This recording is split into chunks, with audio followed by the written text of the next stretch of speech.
Hi, I'm Bob Tabor with www.learnvisualstudio.net, where I teach beginners the skills that they need to get their first software development job building Windows and web apps at the world's best companies as quickly as possible. We haven't spent much time talking about scope with regards to variables, so I want to more fully explain that concept and then use that as a launching pad to explain the keywords public and private that you've seen several times in relations to writing methods inside of classes. What do those keywords do? We're going to talk about that in this lesson. Before we jump into that topic, like I said, let's talk about variable scope.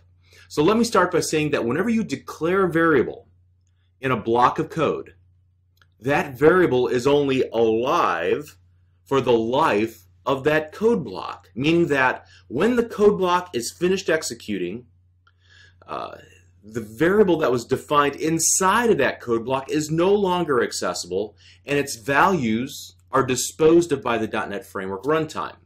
So let's see how that applies to the common code blocks that we've worked with up until this point, and then we'll expand beyond that. All right, so let's create a new project, and we're going to call this one Understanding Scope.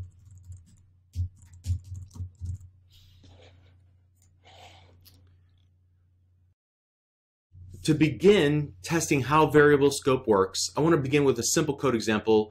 And so, again, the concepts that we talk about in this lesson also apply to object references, object variables, like we've seen in the last few lessons. So any variable, whether it is a simple type, like what we'll use here, or a variable that holds a reference to an object, this still applies, just to make you aware of that. Okay, so here we go. Let's start simple.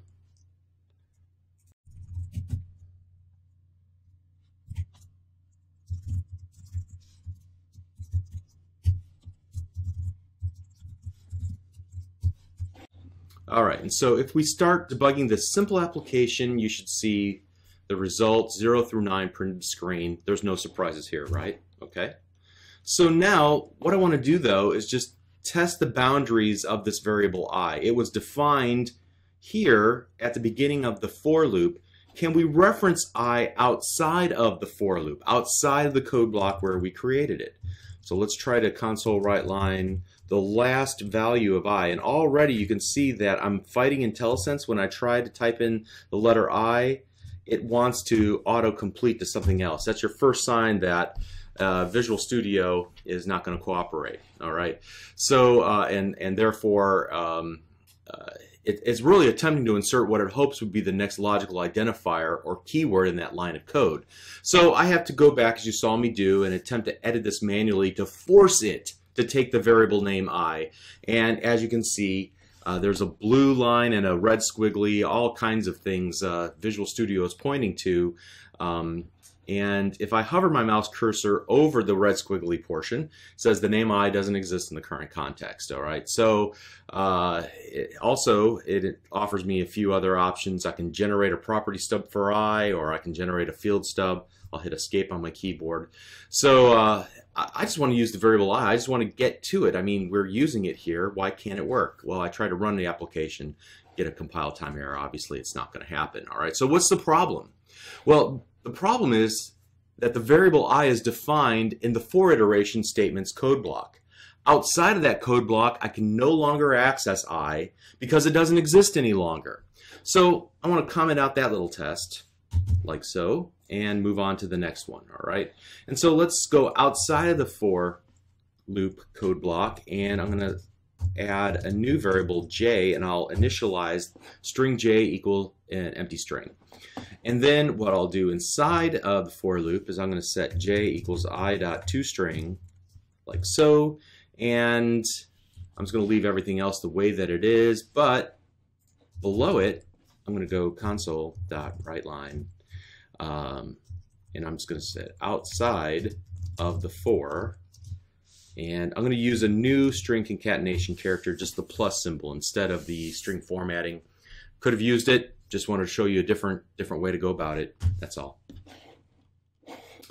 All right, so let's see if this works.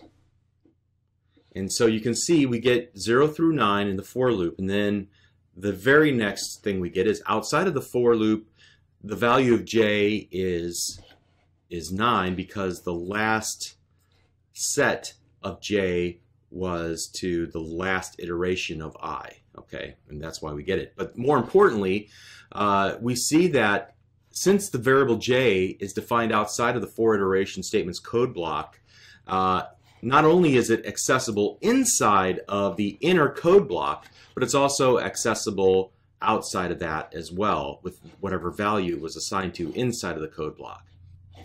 Okay, so I'm going to do this. I'm going to go outside of static void main, and I'm going to go private static string k equals empty string.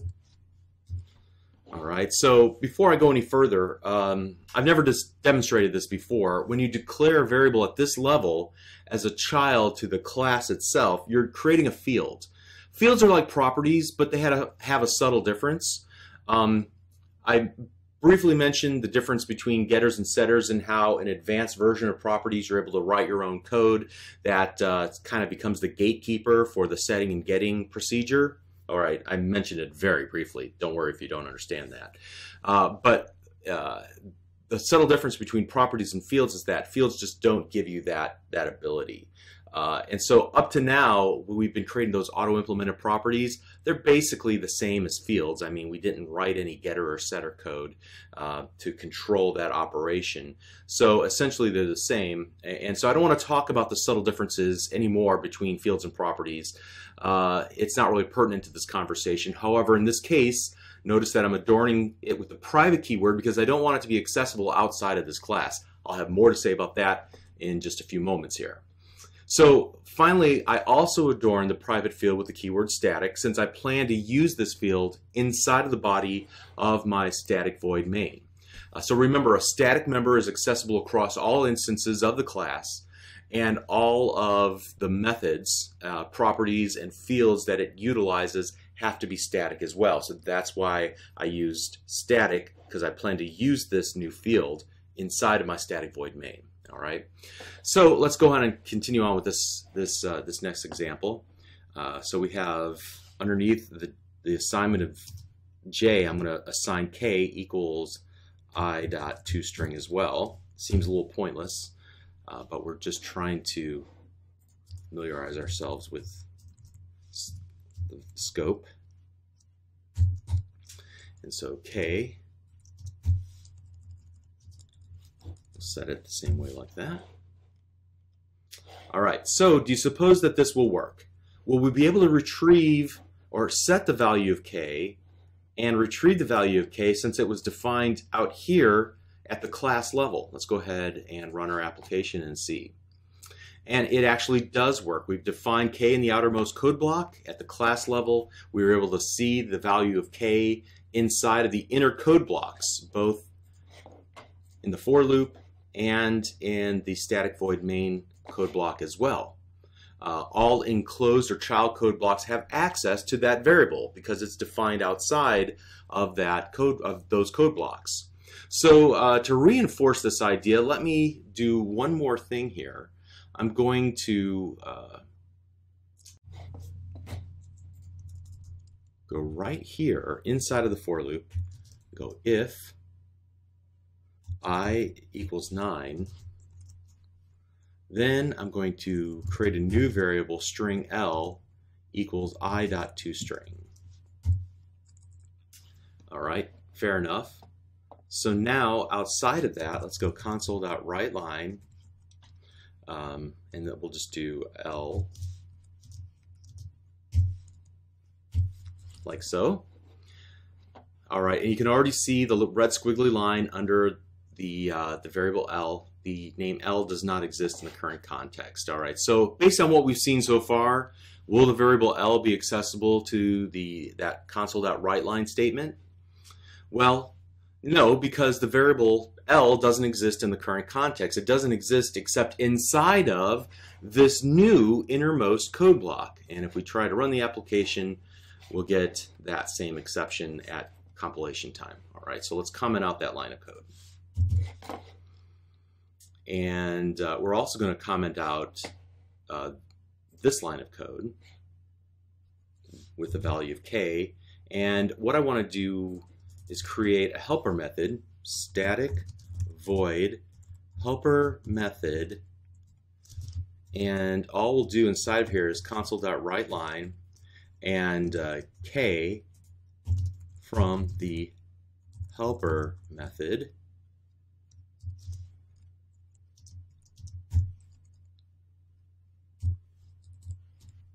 Okay, so will this work? K is defined as a sibling inside of the same code block as the helper method, so can we access the value of K from here? Also, I'm going to need to call this, so let's go right here and call helper method, like so. Okay, let's try this. And it actually does work, all right? And it does work because K is defined outside of the code blocks that we're using it in, regardless of which code block, whether main or the helper method.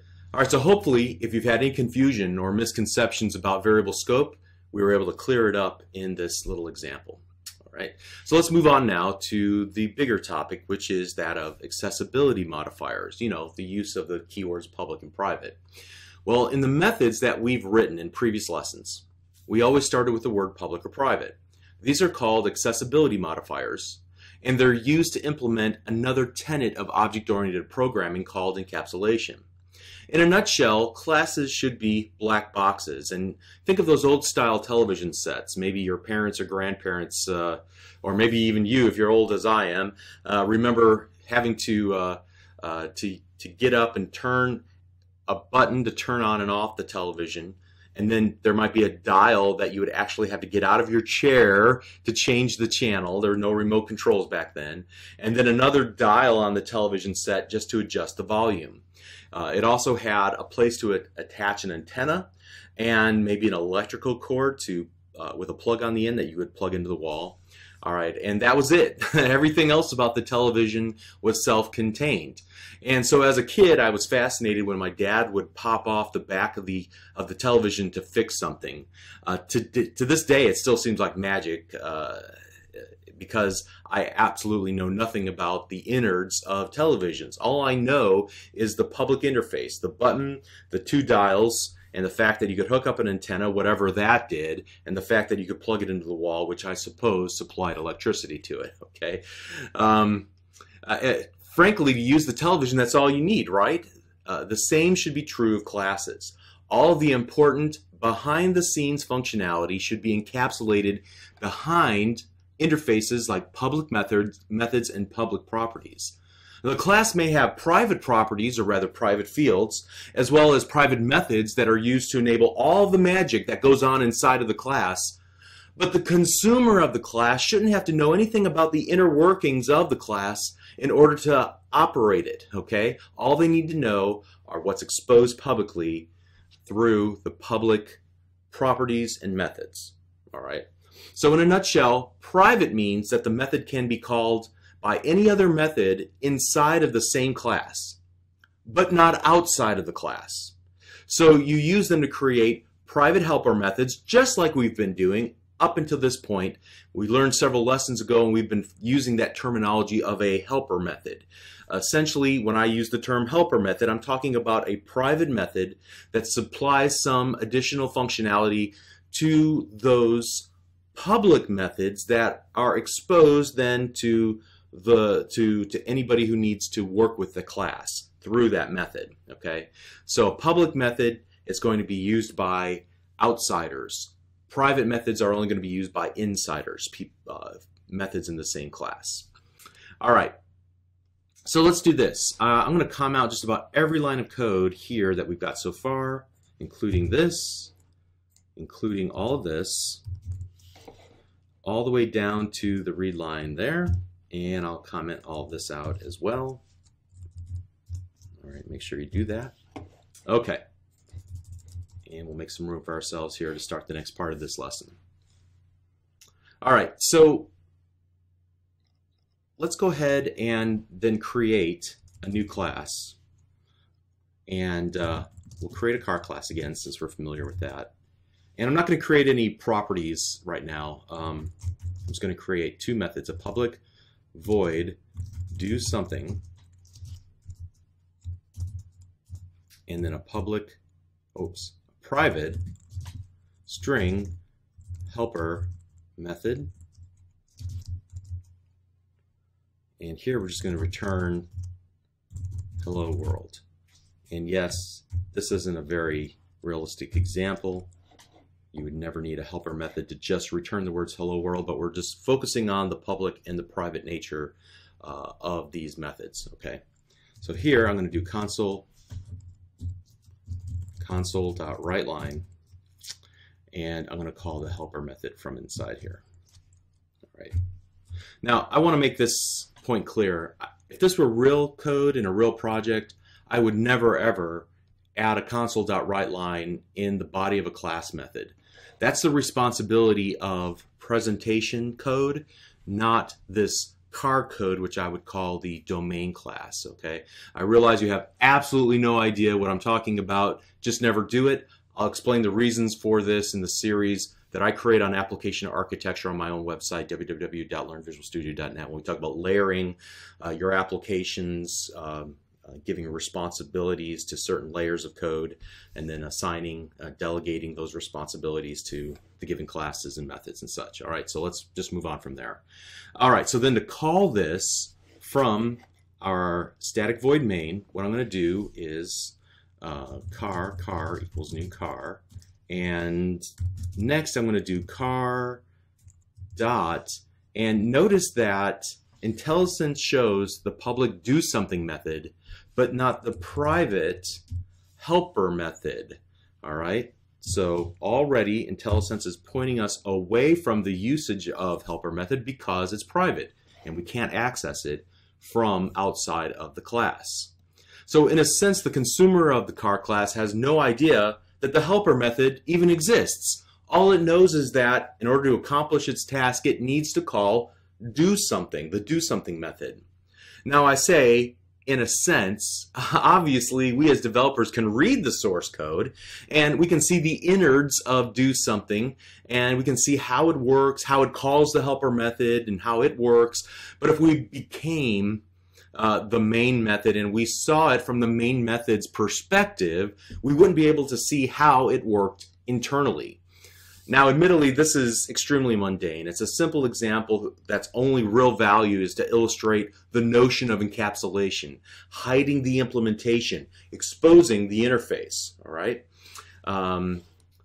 Next, I want to talk about the naming convention that I used here. We spoke about this a couple of lessons ago.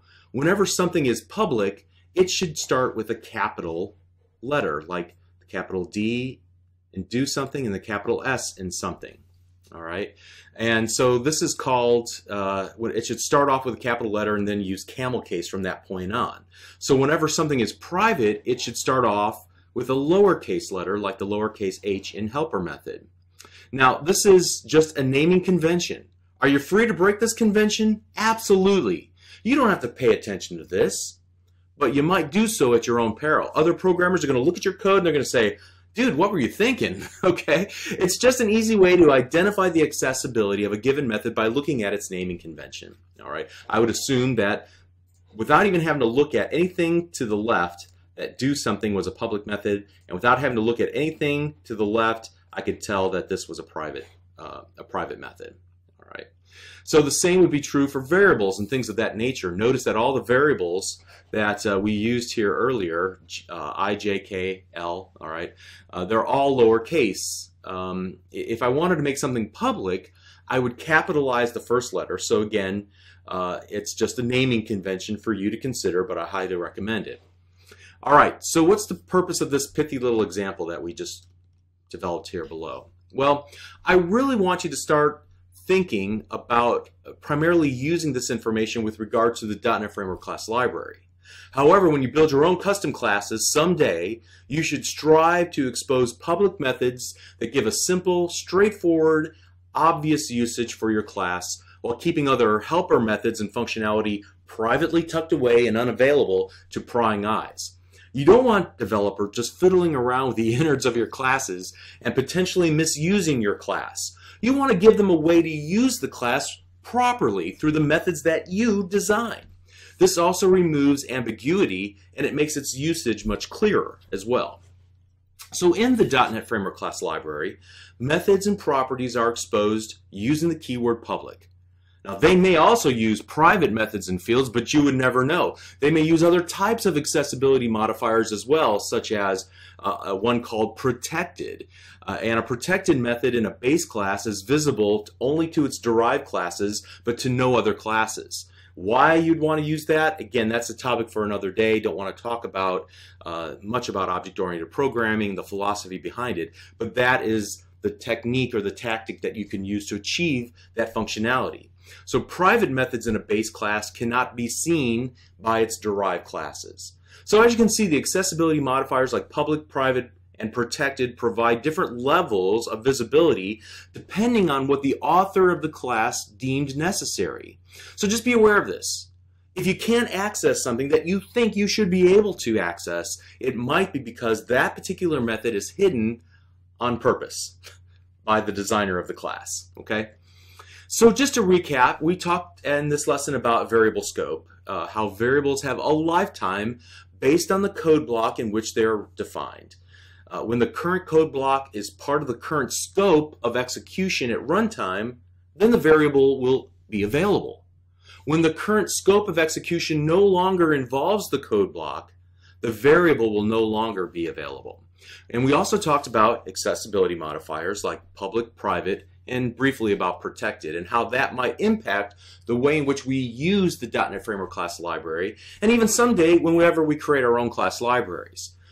So we want to make sure to hide the implementation details and any private helper methods behind public method interfaces. All right? All right, you're doing great. Hang in there. We're getting close to the end. See you in the next lesson. Thank you.